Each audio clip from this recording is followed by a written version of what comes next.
জীবন। কাশি এসে হরি নাম বিলাতে লাগিল।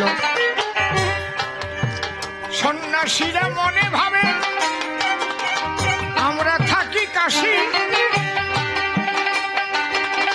কোথা থেকে এলো এবার ওই হরি বলা সন্ন্যাসী। হায় হায় হরি বলা সন্ন্যাসী, হায় হায় হরি বলা সন্ন্যাসী।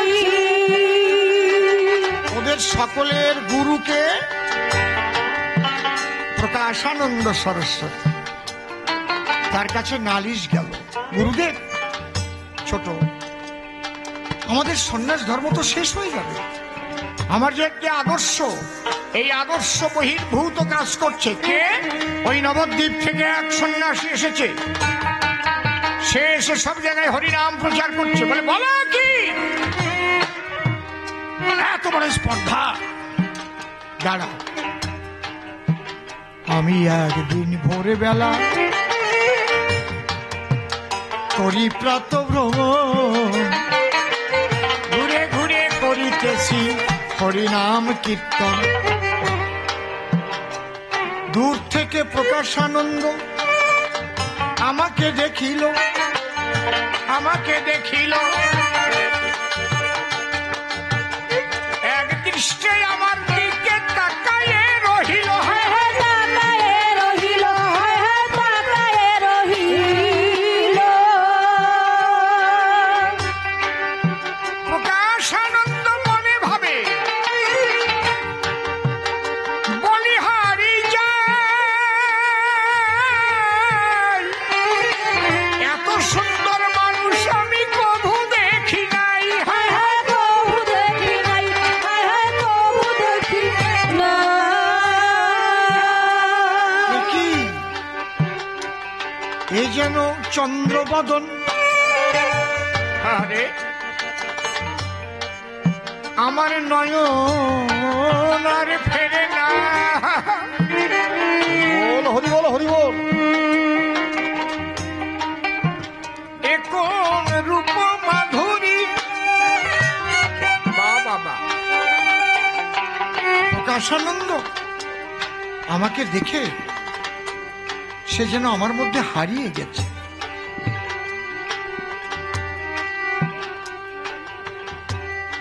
ও গিয়ে শিষ্যদের বলল, বাবা একটা কথা শোনো, তোমরা একটা কথা শোনো। কি? এই যে যে সন্ন্যাসী, একে তোমরা কেউ কিচ্ছু বলো না। দাও, আরো দাও মনিটর। তোমরা একটা কাজ করো, মনিটর বাড়াতে বলছি, আর কিচ্ছু না। আমার ছাড়া আমি কি বলবো ওদের?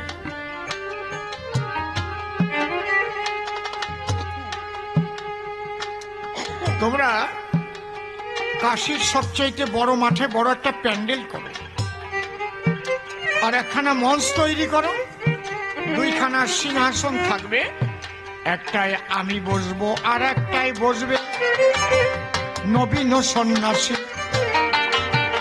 দুইজনে বসবো আমরা হয়ে পাশাপাশি। তোমরা সবাই থাকবে, হাজার হাজার সন্ন্যাসীরা থাকবে। আর একটু লাগবে, আমি ওকে প্রশ্ন করব, আমাদের যে সন্ন্যাসী মত, সন্ন্যাসের পথ, এই পথে তো আমরা ওইসব হরিনাম কৃষ্ণ নাম করি না, বাপু তুমি কেন করো?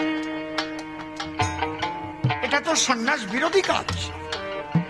যদি আমাদের ভালো জবাব দিতে পারে তাহলে আমাদের দলে টেনে নেব, আর যদি ভালো জবাব দিতে না পারে ও নদিয়ার মানুষ, নদিয়ায় পাঠাবো। সবাই বলল ভালো প্রস্তাব। বড় মাঠে বড় প্যান্ডেল মঞ্চ করিল, মহাপ্রভুকে যথাদিন নিমন্ত্রণ দিল। মঞ্চ পরে রেখেছে দুখানা সিংহাসন, পাশাপাশি বসিবে না তারাই দুজন।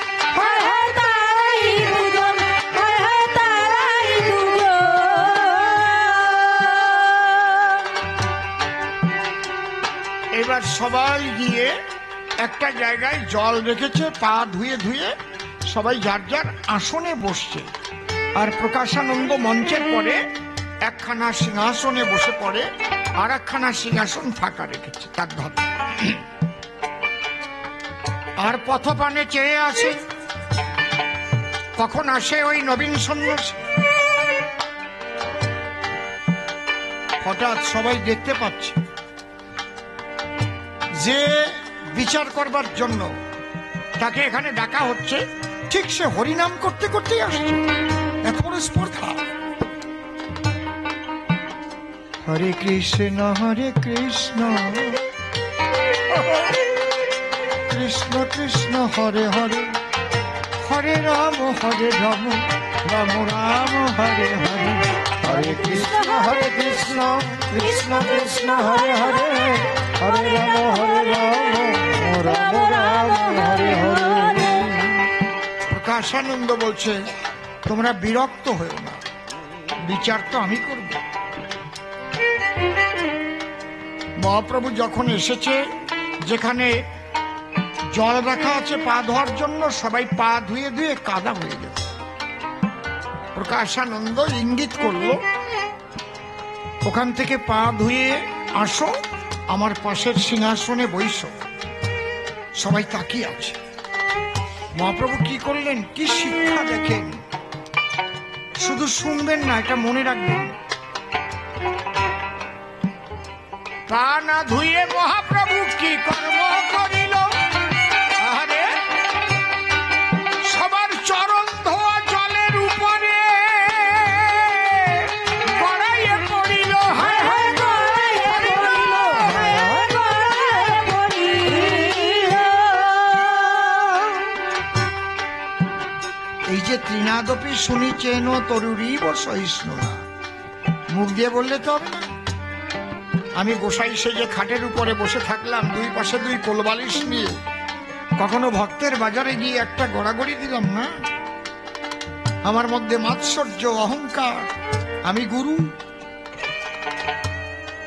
সেই ব্যক্তির সঙ্গ নিলে আপনার ভাগ্যে কোনোদিন বিশুদ্ধ প্রেম আপনি পাবেন না। মনে রাখবেন কথা।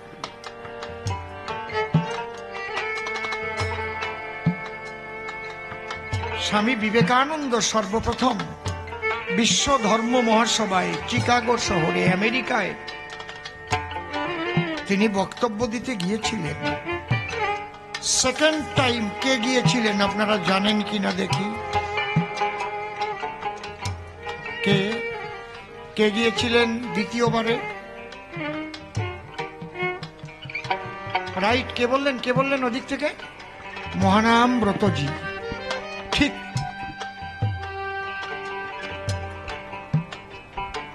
ওনার গুরুদেবের আশ্রম বাগুইয়াটির পাশে, রঘুনাথপুরে ছোট। বিশ্ব ধর্ম সম্মেলনে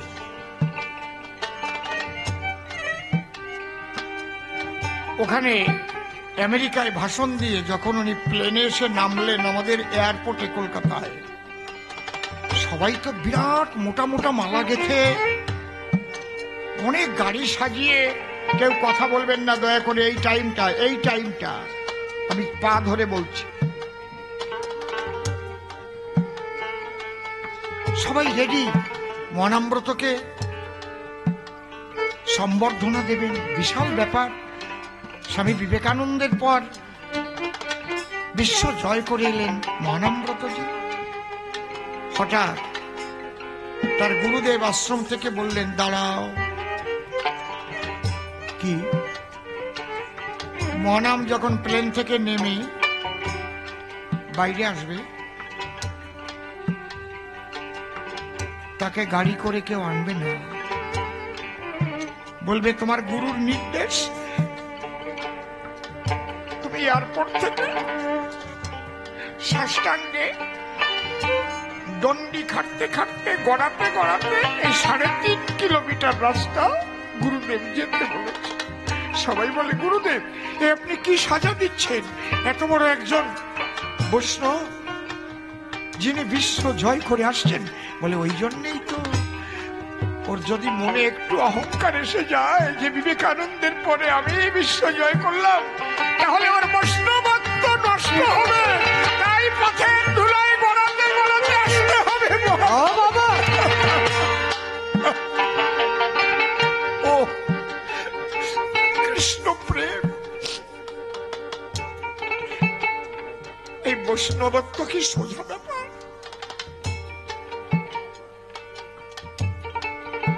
শত শত পুলিশ দাঁড়িয়েছিল, উনি নেমে একদম রাস্তার কোল দিয়ে গড়াতে গড়াতে গড়াতে গড়াতে 3.5 কিলোমিটার আমেরিকার থেকে ফিরছে, চিকাগো থেকে। গুরুর চরণে গিয়ে প্রণাম করলেন, গুরু টেনে নিলেন। মহানাম, কষ্ট পেয়েছো বাবা, তোমার যাতে বৈষ্ণবত্ব নষ্ট না হয়, অহংকার যাতে না জাগে, তাই তোমাকে পথের ধুলায় গড়াগড়ি দেওয়া। জানো না কবিগুরু রবীন্দ্রনাথ লিখেছেন, আমার মাথা নত করে দাও হে তোমার চরণ ধুলার তলে, সকল কার হে আমার ডুবাও চোখের জলে।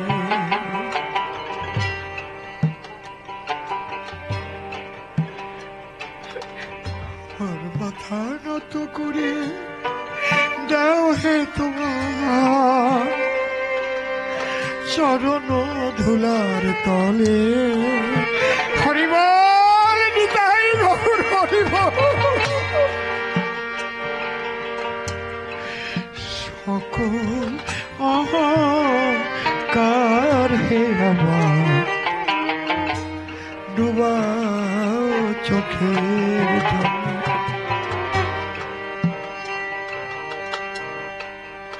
তাই মহাপ্রভু ঠিক জগৎবাসীকে দেখিয়ে গেলেন,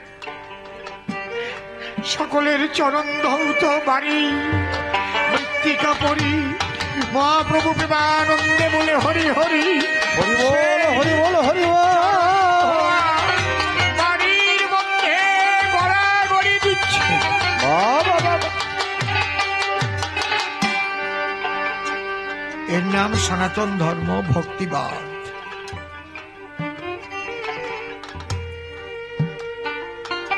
সবাই অবাক হয়ে গেলেন, দেখি, কিন্তু আর কেউ দেখতে পেলেন না। দেখলেন প্রকাশানন্দ সরস্বতী, যে মহাপ্রভুর দেহটা আর ওখানে নেই, ওখানে ব্রহ্ম জ্যোতিতে পরিপূর্ণ হয়ে গেছে। দেখি, হ্যাঁ, আমরা যে জ্যোতি ধ্যান করি সে জ্যোতিতে পরিপূর্ণ হয়ে গেল। সে দেহটা কোথায় গেল?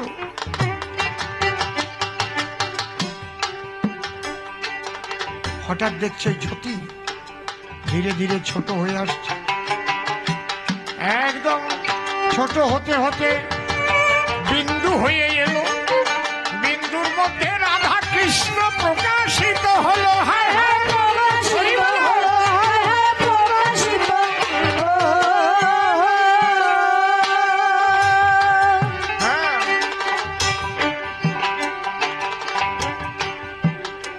রাধা কৃষ্ণ দাঁড়িয়ে আছে যুগল বেশে। কে দেখছে? প্রকাশানন্দ। হঠাৎ দেখে রাধা বিগলিত হয়ে গেল, বিগলিত হয়ে কৃষ্ণ লঙ্কেতে মিশিল। অমৃতে মিশিল, কৃষ্ণ অমৃতে মিশিল। মিশে গেল রাধা অঙ্গ আর কৃষ্ণ অঙ্গ। দেখতে দেখতে দাঁড়াইল হয়েছি গৌরাঙ্গ। হায় হায় হয়েছি গৌরাঙ্গ, হায় হায় হয়েছি গৌরাঙ্গ। প্রকাশানন্দ বলল, ওরে ওরে, আমরা কি অন্যায় করেছি রে, যে ব্রহ্মজ্যোতির ধ্যান আমরা করি, সেই সেই নিরাকার জ্যোতির্ময় ব্রহ্ম, তিনি বৃন্দাবনে রাধা কৃষ্ণ হয়েছেন, আর সেই বৃন্দাবনে রাধা কৃষ্ণ একত্রে গৌর হয়ে এসেছেন। ওরে আমরা চিনতে পারিনি রে, ছুটে আয়। এই বলে মঞ্চের থেকে গড়াতে গড়াতে গড়াতে মহাপ্রভুর চরণ ছায়ায় গিয়ে পড়লেন। কে?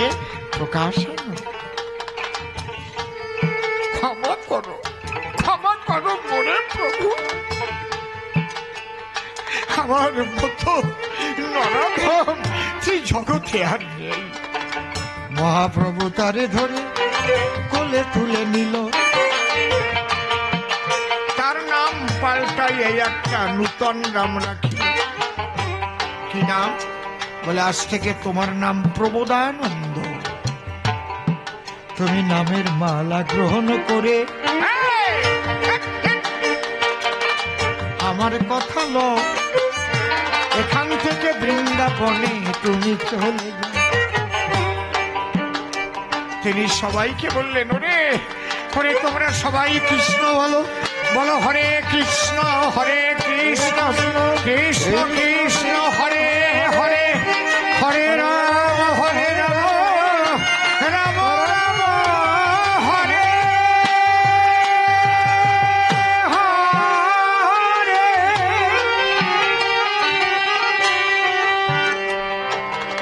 এই মায়াবাদী সন্ন্যাসীদের প্রেম ভক্তি দিতে বলভদ্র সন্ন্যাসীর পোশাক হয়েছে পরিতে। কিন্তু কলিযুগের সংসার ধর্ম শ্রেষ্ঠ ধর্ম হয়, তাই দাদা নিতাইকে রেখে এসেছি নদিয়ায়। দুটো বিয়ে দিয়েছি তারে বাক্য রক্ষার তরে। সে দুই বিয়ে করে অটল সংসারে 8টা সন্তান জন্ম নিয়েও পূর্ণ কুম্ভ হলো। একবার নিতাই গৌর প্রেমানন্দে হরি হরি বলো, হরি হরি বলো, একবার হরি হরি বলো। সংসার ধর্ম শ্রেষ্ঠ ধর্ম আমার নিতাই তাই শিখায়। সংসারে বসেই তারে পাওয়া যায়, স্বামী স্ত্রী পুত্র কন্যা মিলে একত্তরে হরিনাম করো তোমরা থেকে সব ঘরে। হরিবাসর রচনা করো, সাধু সঙ্গ হবে, প্রেমানন্দে সাধু সঙ্গে গড়াগড়ি দেবে। হায় হায় গৌরী দেবে, হায় হায় গৌরী দেবে। পরিষ্কার জবাব দিলাম সত্য সবার ঠাই, নিতাইকে ধরো তোমরা আমি বলে যাই। এই জন্য নবদ্বীপে এখনো যখন মানুষ যায় গিয়ে শোনে জয় নিতাইয়ে ধ্বনি শোনা যায়। জয় নিতাই তোমরা সবাই বলো। যার ভাগ্যে গৌর কৃপা, যার নিতাই কৃপা হলো, নিতাইয়ের কৃপা না হলে গৌর কৃপা নাই। একবার প্রেমানন্দে হরি বলো, বৈষ্ণব গোসাই হায় হায় বৈষ্ণব গোসাই, হায় হায় বৈষ্ণব গোসাই। তাহলে যে কয়েকখানা প্রশ্ন ছিল জবাব করলাম দান। এইবার তাকে ডেকে আনবো সভাস্থান, দেখি সে কোন কোন ভাবে কোন কোন কথা কয়, আবার উল্টো প্রশ্ন কি কি দিয়ে যায়। আমি যত ভালো কথা বলি উল্টো তালে চলবে, দেখবেন এবার এসে উল্টো কথা বলবে। আপনারা মূলটুকু করিবেন গ্রহণ, রাজহাঁসের স্বভাব করিয়া ধারণ। রাজহংসের কাছে দুধ জল দিলে জলটুকু ফেলে দিয়ে দুধটুকু দিলে, সেই স্বভাব নিয়ে থাকবে যত ভক্তগণ। সবার চরণে আমি করলাম নিবেদন, হাসাহাসি কাঁদাকাঁদি সবই কবিতে হয়, যখন যেমন ভাবের হয়ে যায় উদয়। যদি কিছু খারাপ বলি মনে করি ভাবো না, খারাপটুকু আপনারা গ্রহণ করবেন না। ভালো কিছু পেলে পরে গ্রহণ করে নিয়ে যাবেন আপনারা যার যার অন্তরে। আর আমাকে একটু আশীর্বাদ করবেন দান, যেন আমার মধ্যে ফোটে ভক্তের ধান। সেই ভক্ত পুষ্প ভক্তি পুষ্প যেন আমার মধ্যে বাবা ফোটে, এইটুকু বলে গেলাম আমি করতে। যেভাবে প্রশ্ন করলো জবাব দিলাম তাই। প্রথমবারে বেশি বলে প্রয়োজনও নাই।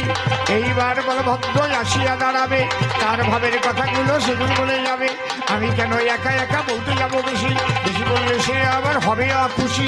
তার উপরে আমি একটু ছেড়ে দিয়ে যাই, তার কথা শুনিবেন আপনারা সবাই।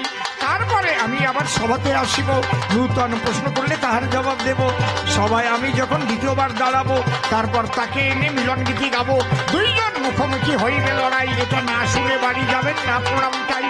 কেউ যেন আবার উঠে তাড়াতাড়ি চলে যান না যার যার বাড়ি। শেষ পর্যন্ত শুনিবেন গান, নিবেদন করে গেলাম শুভ স্থান। কেন বেশি কথায় আমি আর বলিবারে যাই, তবে বেশি বলে আমার আর প্রয়োজন নাই। এদিকে আছে যারা ভক্ত এবার বন্দনা করে যাই সবার চরণ, ওই ভক্তগণকে আমার আশীর্বাদ করে তোমার সত্য ভাব। এদিকে যারা মায়েদের জাতি বর্ষা করে চরণে করলাম প্রতিষ্ঠা চরণে প্রণাম জানাই। এবার এই পর্যন্ত আমার ভাব সংগ্রহ হলো।